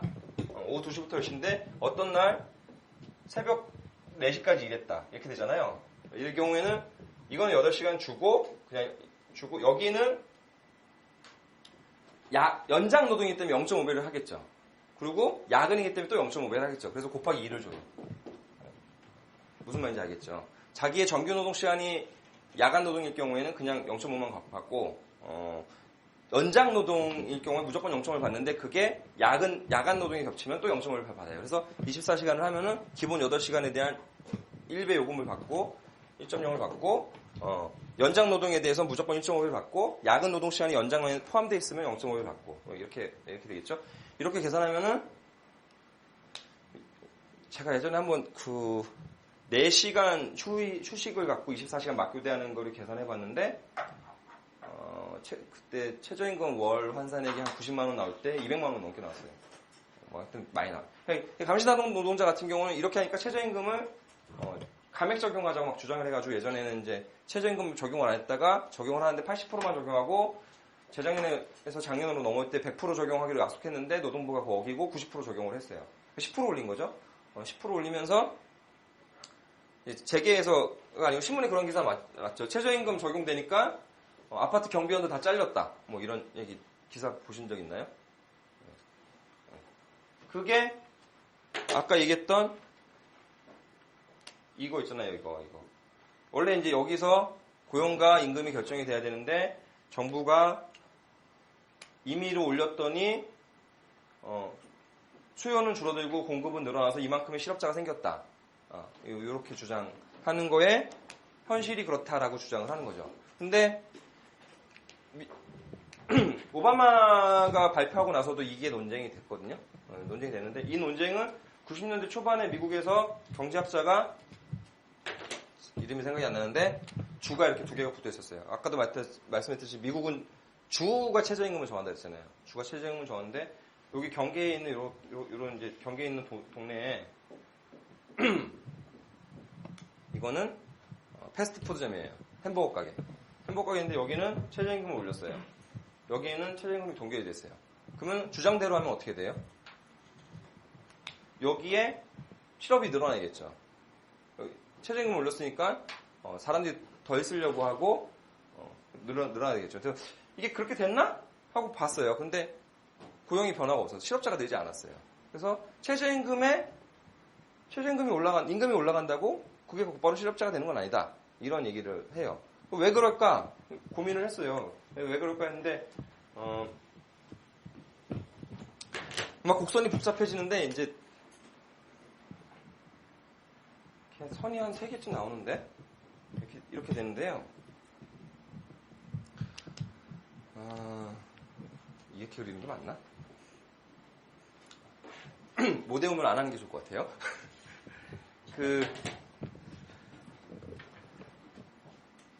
노동시장의 특성은 아까 이렇게 얘기했던 수요 공급 곡선은 완전 노동시장, 완전 경쟁을 전제로 한 건데 노동시장은 기본적으로 수요 독점 노동시장, 수요 독점이에요. 뭐냐면은 수요는 기업이잖아요. 그러니까 구직자가 모든 기업에 대해서 정보를 갖고 있거나 모든 기업에서 똑같은 협상력을 갖고 있는 게 아니고 기업이 훨씬 더 권력이 많기 때문에 훨씬 더 권한이 많고 이렇기 때문에 가격을 왜곡하면서도 계속 그걸 쓸 수 있다는 거예요. 독점 시장이라는 건 뭐예요? 원래 수요 공급이 만나서 이렇게 되는 여기서 해야 되는데 예를 들어 공급 독점인 사람은 원래 자유경쟁에서의 독점보다 높게 책정을 하고 물건을 덜 내놓으면서 수량을 조정을 하면서 가격을 더 높게 책정해서 그 추가 마진을 얻는 거잖아요. 그걸 독점이라고 하죠. 수요도 마찬가지예요. 수요 독점이라는 거는 내가 이만큼 풀로 쓸 수 있는데 원래 자유경쟁 시장에서 이만큼 풀로 써야 되는 건데 수요 독점은 내가 풀로 안 써요. 이만큼만 써요. 이만큼만 쓰고 대신 가격을 낮춰놓죠. 작은 가격을 쓴 거죠. 근데 그래서 실제로 더 늘려서 썼을 때도 이 가격보다 더 올라가지 않아요. 가격이 유지가 돼요. 그 얘기는 시장에서 임금과 고용이 만나는 데서 결정된 게 아니라 눌러놓은 임금 하에서 고용이 결정됐기 때문에 고용이 늘어난다고 임금이 늘어난다고 고용이 주는 게 아니에요. 계속 그만큼은 고용이 계속 늘어날 수 있고 오히려 노동자는 예전에 한 달 일하면 50만 원 줬는데 이제 70만 원 준다 그러면은 집에서 이제 예를 들어 그런 거죠. 두 가족 중에 배우자가 한 명이 나가서 일하고 왔었는데 다른 사람이 나가서 돈을 벌렸더니 50만 원 벌어서는 차라리 내가 그냥 한 사람이 남아서 가사 일하고 아이 보는 게 더 낫겠다 싶었는데 최저임금이 오르고 노동시장의 임금이 오르니까 그게 한 7, 80만 원까지 올라갔어요. 그러면 이제 내가 나가서 일을 하는 게 더 도움이 될 거야 해서 노동요인이 생기는 거예요. 공급자 입장에서 노동자예요. 그러니까 노동시장에 들어가는 사람 더 생기고 임금을 억눌러놨던 것들을 올렸지만 이 수요를 눌러놨던 데선 수요자에서는 임금 인상 그게 없기 때문에 실업이 발생하지 않고 오히려 공급이 늘어날 수 있다. 뭐 이런 얘기들이에요. 아까 얘기했던 게. 근데 이건 맨날 싸워요. 맨날 싸워요. 뭐가 답이라고 했어요. 그러니까 아까 이제 뭐 이렇게 그림을 보는데 어디가 적정 임금이 형성이 된다 이런 거를 아무도 알 수가 없어요. 그래서 싸우는 거는 맨날 이제 자료를 갖고서 봐라 임금이 올랐더니 실업이 늘었다.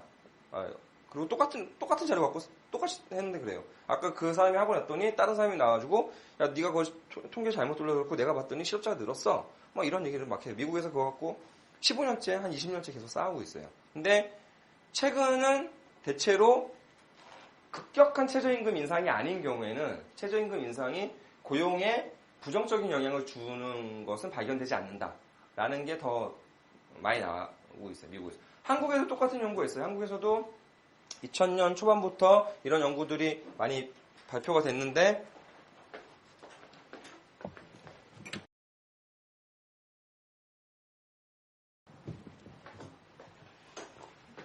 한 7, 8개의 실증 연구가 있었거든요.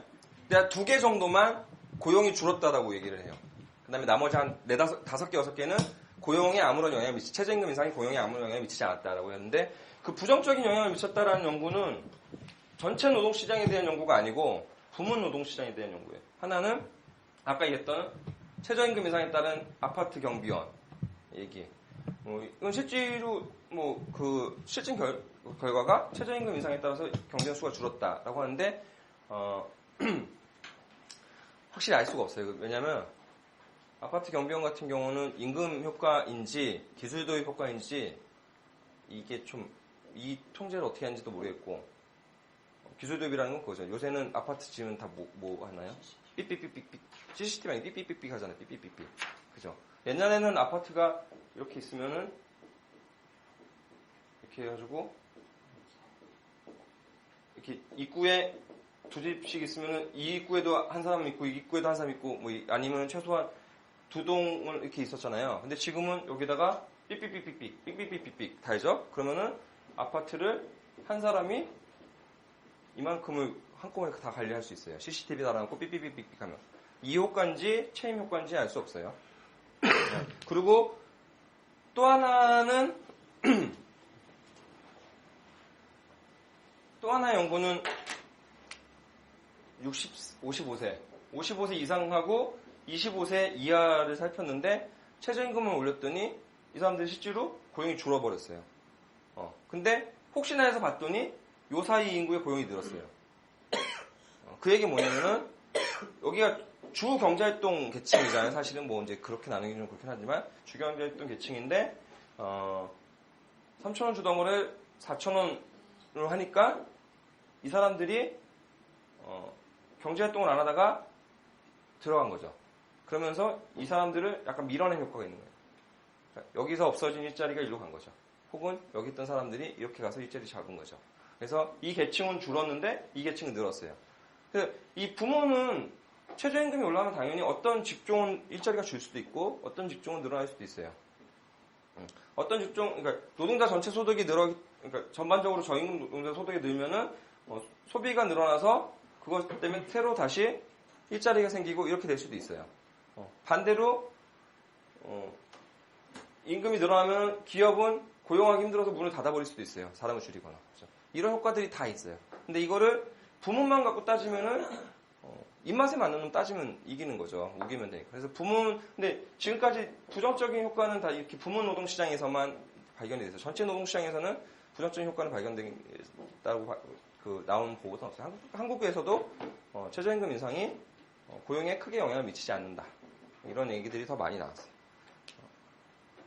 그래서 적정한 최저임금 인상은 곧바로 실업으로 이어지진 않는다. 기업이 문을 닫고 이러진 않는다. 더 직접적으로는 막 요트 타고 뭐 이런 사장들이 자기 직원은 최저임금만 주더라. 이런 거죠. 그 사람이 한 20만원, 30만원 더 올려준다고 요트 기름값은 못 댈 수 있지만 기업을 닫기는 어렵겠죠.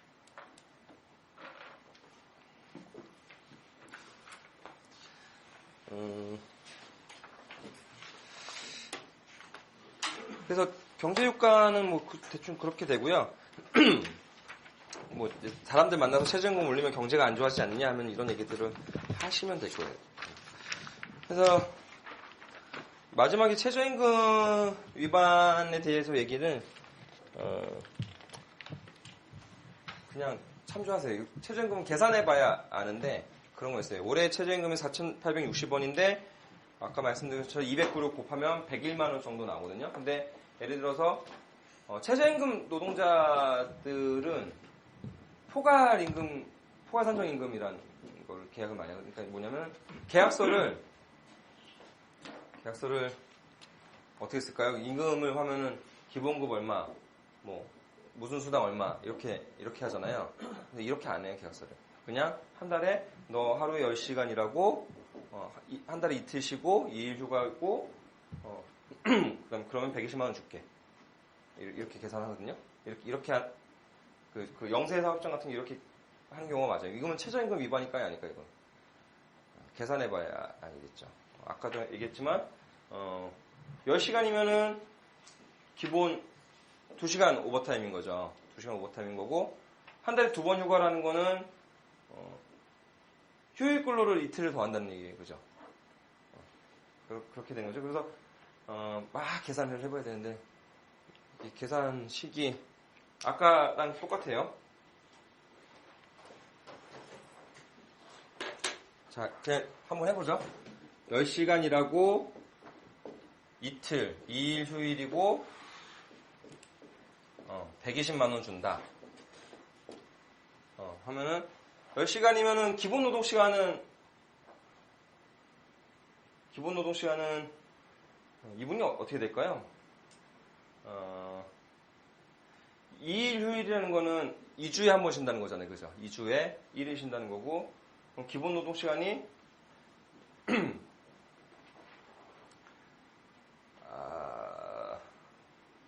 일주일에 몇 시간이냐? 일주일에 40, 기본 40 플러스 어떻게 되죠? 70시간 일하는 거잖아요. 그죠? 근데 요거는 2주 단위로 계산하면 되겠네요. 휴일이 하루니까. 자, 휴일이 하루니까 2주 단위로 계산하면은 2주에 10 곱하기 13을 일하겠죠. 그죠? 2주 동안. 그럼 130이죠? 130을 14로 나눠요. 날짜로. 그럼 하루에 노동시간이 나오겠죠? 그럼 곱하기 365를 해요. 그럼 1년치 노동시간이 나오겠죠? 그걸 다시 12로 나눠요.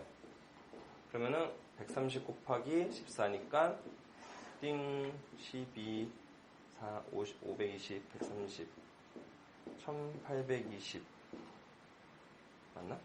나누기 싶었네. 나누기 한 거죠? 내가 왜 이러니?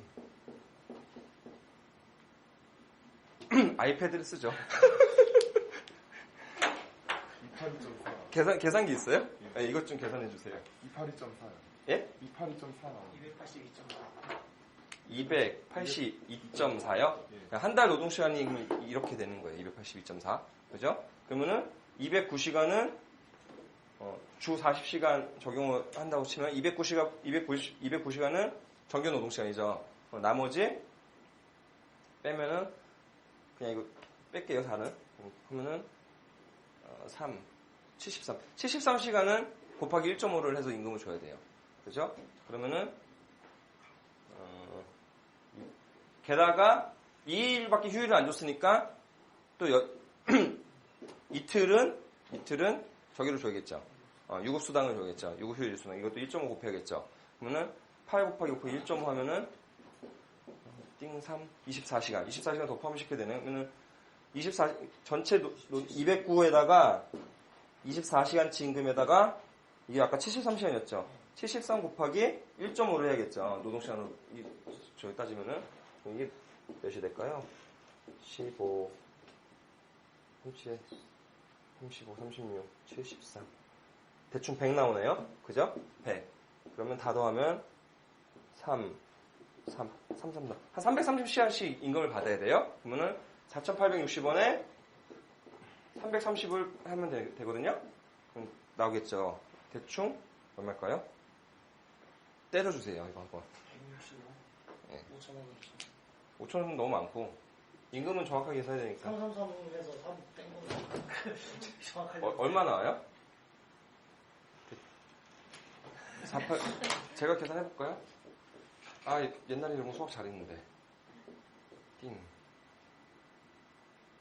68, 38에 14, 11, 4, 58, 830, 160 나오네요?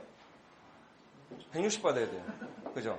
이게 최저임금만 해도, 제가 막 계산 막 했는데 좀 잘못됐을 수도 있는데, 대충 160, 150에서 160. 그러니까 이렇게 10시간이라고 한 달에 2번밖에 휴일을 안 주고, 120만원 준다면 최저임금 위반인 거죠.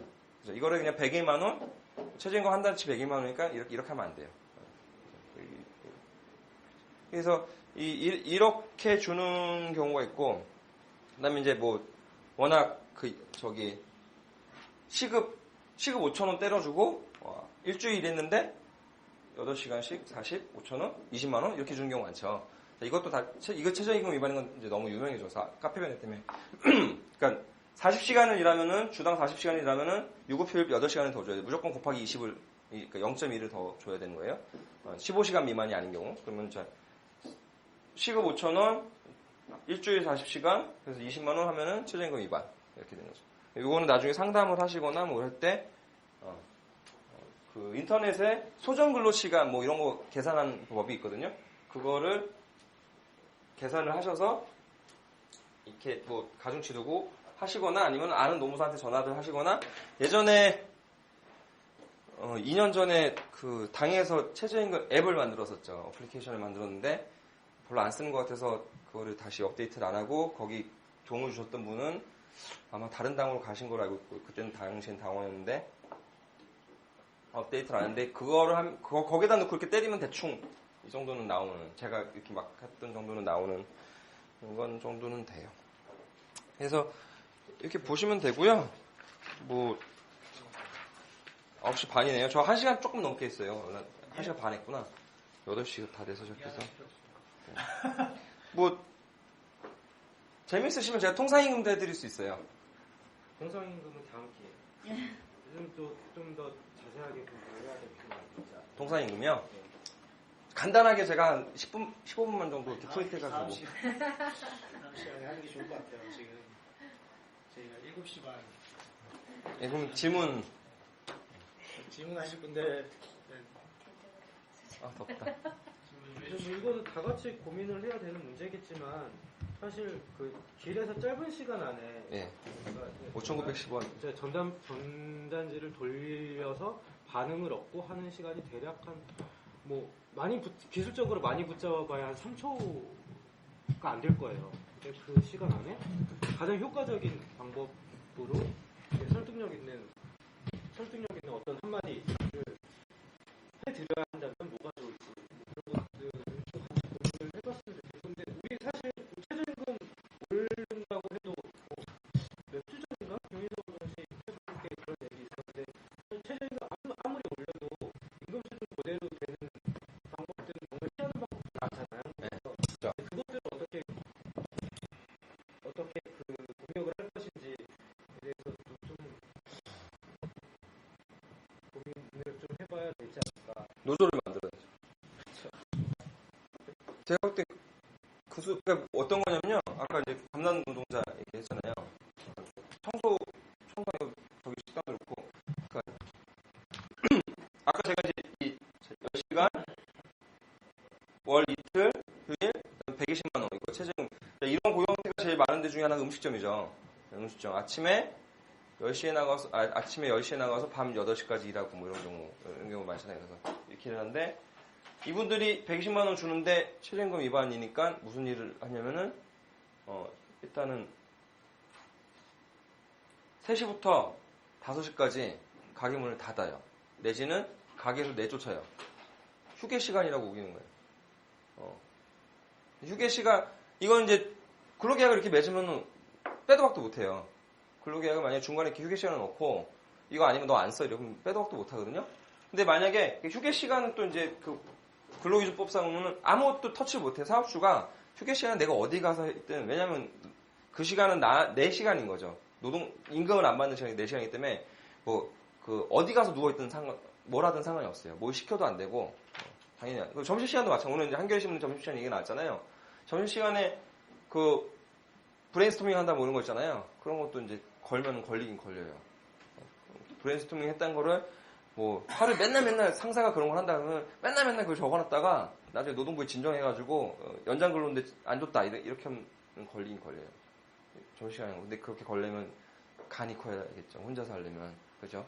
근데 이런 식으로 한 거예요. 3시간, 5시까지 늘리면은 10시간 근무지만 8시간 근무로 바뀌는 거죠. 급여 시간, 소정 근로 시간이 8시간으로 바뀐 거죠. 이제 아까 했던 이거 다 틀리게 된 거죠. 그죠? 경비, 감시 단속이 그래요. 감시 단속이 제일 임금이 많이 나가는 시간이 언제? 야근이겠죠. 저희 야간 노동. 밤 10시부터 새벽 4시. 12시부터 6시인가? 아무튼 이 시간이겠죠. 이 시간을 대부분을 휴게 시간으로 잡아버려요. 근데 이 사람들이 휴게 시간에 어딜 가서 집에 갔다 올 수가 없잖아요, 그 시간에. 그럼 경비실에서 자거나 이래요. 근데 경비실에 자고 있다가 술 먹고 들어온 아줌마가 똑똑똑 해가지고 저희 집에 이렇게 하는데 또 일을 안 할 수 없잖아요. 노동시간이죠. 이런 식으로 하거든요. 심한데 택시 완전 월급제 한다고 하면서, 그러니까 택시를 하면서 월급제라면 기본급을 줘야 되잖아요. 기본급을 체임에 맞춰서 줘야 되잖아요. 그죠? 그러니까 택시가 보통 요새 24시간 막 교대하는 택시는 없고 보통 12시간 막 교대하잖아요. 12시간. 그죠? 차를 12시간을 빌려주고서 그 시간이 왜 이러냐? 12시간을 빌려주고서 너는 노동시간이 6시간이야 라고 계산을 해요. 그럼 나머지 6시간은 뭐예요? 그냥 그 차 네가 갖고 있어. 이렇게 해요. 혹은 심지어는 노동시간은 4시간이야. 이렇게. 그러면 이 4시간에 대해서 임금이 얼마 나가요? 한 달, 만약에 이렇게 돼 있으면은 4시간에 대해서 임금이 한 달 하면 한 50만 원밖에 안 나오는 거죠. 그죠? 이거 옛날에 이제 그 산학금 채우면 기본급하고 이런 거 있잖아요. 그러면서 차를 이렇게 주면서 기본급은 얼마나 채워야 된다 이렇게 하고 기름 얼마 넣어주죠. 그러고 나서 근데 차는 또 12시간 줘요 그냥. 뭐 하라는 얘기예요? 12시간 일하라는 얘기예요. 12시간 일하는데 근로계획은 6시간이야 이렇게 하는 거죠. 그러면 이제 결국은 이 시간 동안 자기가 돈을 벌어서 기본 산학금 채우고 나머지는 자기가 가져가야 되는 거죠. 옛날에 산학금 방식하고 똑같은. 이런 게 있어요. 근데 이거는 계약을 이렇게 맺으면 안 되는 거죠. 근데 어떻게 하겠어요? 그거를 휴게 시간을 준수하라고 할 수밖에 없는 거 법적으로 따지면. 그렇죠? 개인이 할 수 있는 방법은 휴게 시간에 날이시켰다라거나 근로계약을 변경하려고 노력하거나 뭐 이래야 되는데 안 되죠. 그러니까 노조가 필요하죠. 이 문제는 케이스별로 대응할 수밖에 없어요. 어떻게 제도적으로 한 큐에 뭐 제도적으로 할 수 있는 거는 업무 시간에 휴게 시간을 많이 못 두게 하는 뭐 이런 걸로 할 수는 있겠죠. 단속적으로 못하게 하는 건데 그런 거를 직종별로 다 적용하기는 대단히 어려울 거라서 그런 거 있겠죠. 네. 예? 또 질문하실 거 있어요? 네. 제가 회사를 들어갔을 때 이제 근로계약을 맺었을 때는 이제 기본급 기준으로 맺어져 있거든요. 예. 기본급 연봉도 기본급 기준으로만 산정이 되고 예. 대신에 이제 기본급만큼 뭐 상여가 들어와서 총 실제 수령액은 뭐 기본급의 2배 정도는 되는데 대신에 이제 제 근로 시간을 뭐 하려고 했을 때 대신에 이제 기본급과 상여가 같이 포함돼서 월급으로 들어오니까 그럼 뭐 이제 뭐 야근이나 뭐 연장근무나 주말근무나 이런 것들에서 어떻게 뭐 대처를 뭘 근거로 해서 이건 부당하다라고 최소한 생각이라도 해야 되는지 그게 좀 잘 감이 안 오더라고요. 좀 뭐 근로계획서에 임금 명목이 어떻게 돼 있어요? 기본급 있고 보너스에 대한 명시가 없고 그 보너스는 그냥 사측이 알아서 주는 거고 그거는 야근 연장수당을 청구하시는 게 맞는 것 같아요. 보너스는 연장수당이 아니고요. 그리고 이제 최저임금을 따질 때는 이런 건 다 안 집어넣어요. 여기 이제 거기 뭐 있냐면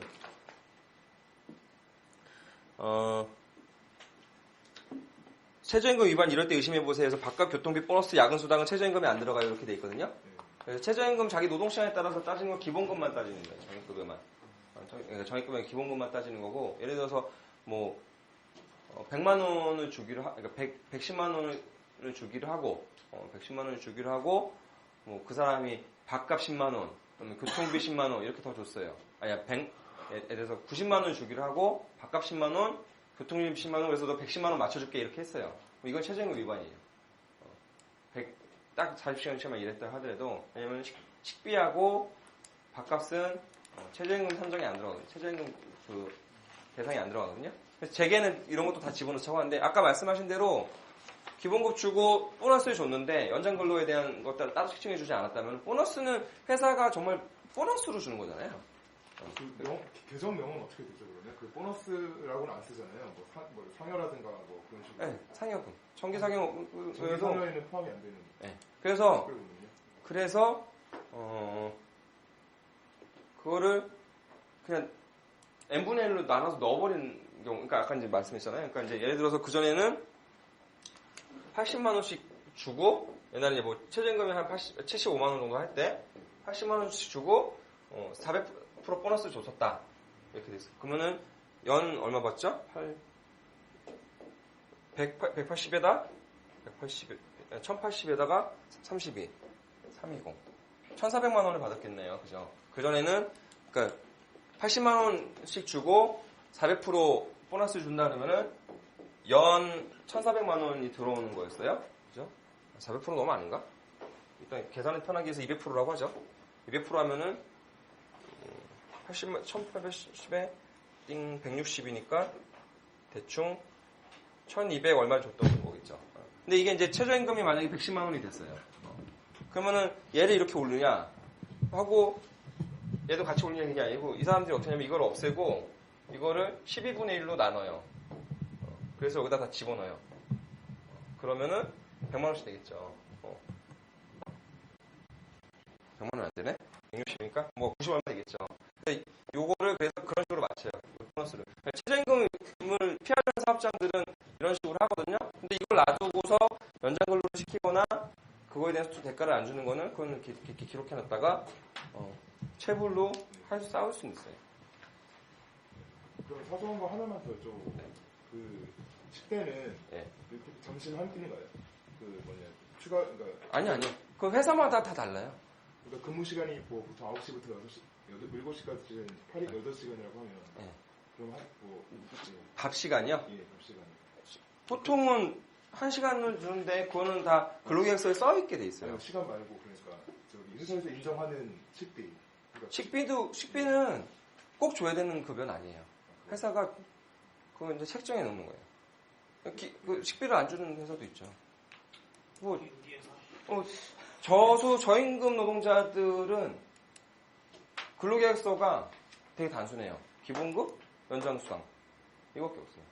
얼마 전에 봤던 거에 거기는 이제 10시간을 고정 일하는 데인데 그냥 1년치를 그냥 그렇게 해놨어요. 기본급, 연장수당 해가지고 1년에 얼마.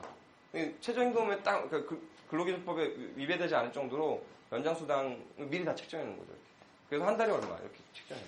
뭐 교통비, 식비 이런 건 안 줘요.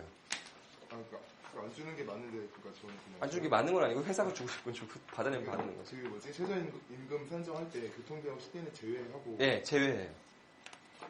그게 제외한다는 거는 뭐 시간에서 얼마를 뺀다 이게 아니라 그 임금 명세서에 식비 이렇게 찍혀놔요. 찍혀 나오는 거 최저임금 안 들어간다. 예. 기본급이라고 적혀 있는 거. 뭐 복지수당 개념의 그러니까 사내복지인 개념 이런 것들은 최저임금에 포함을 안 시켜요. 예. 지금 9시 40분인데요. 궁금하신 게 있으면 마지막으로 한 개 정도 하고 없으시면 마무리하도록 하겠습니다. 오늘 홍은표 실장님 모시고 최저임금에 관련해서 들었는데요. 재밌었나요? 근데 진짜요? 처음에 그 되게 무기력하게 하실 줄 알았는데 엄청 열정적으로 해주셔가지고 제가 약간 처음에 너무 졸렸어요. 여기 상태가 안 좋아서. 수고해 주셨는데 일단 박수가 많아지고 네, 오늘 수고해 주셨는데요. 이거 한번 쳐드리겠습니다. 수고하셨습니다. 네, 고생하셨고요. 이재인 시간이 좀 수고하셨습니다. 다음 달에 뵙겠습니다. 다음 달에 안 한다 이제. 저희 강원교육은 매달 하니까요. 하기는 해요.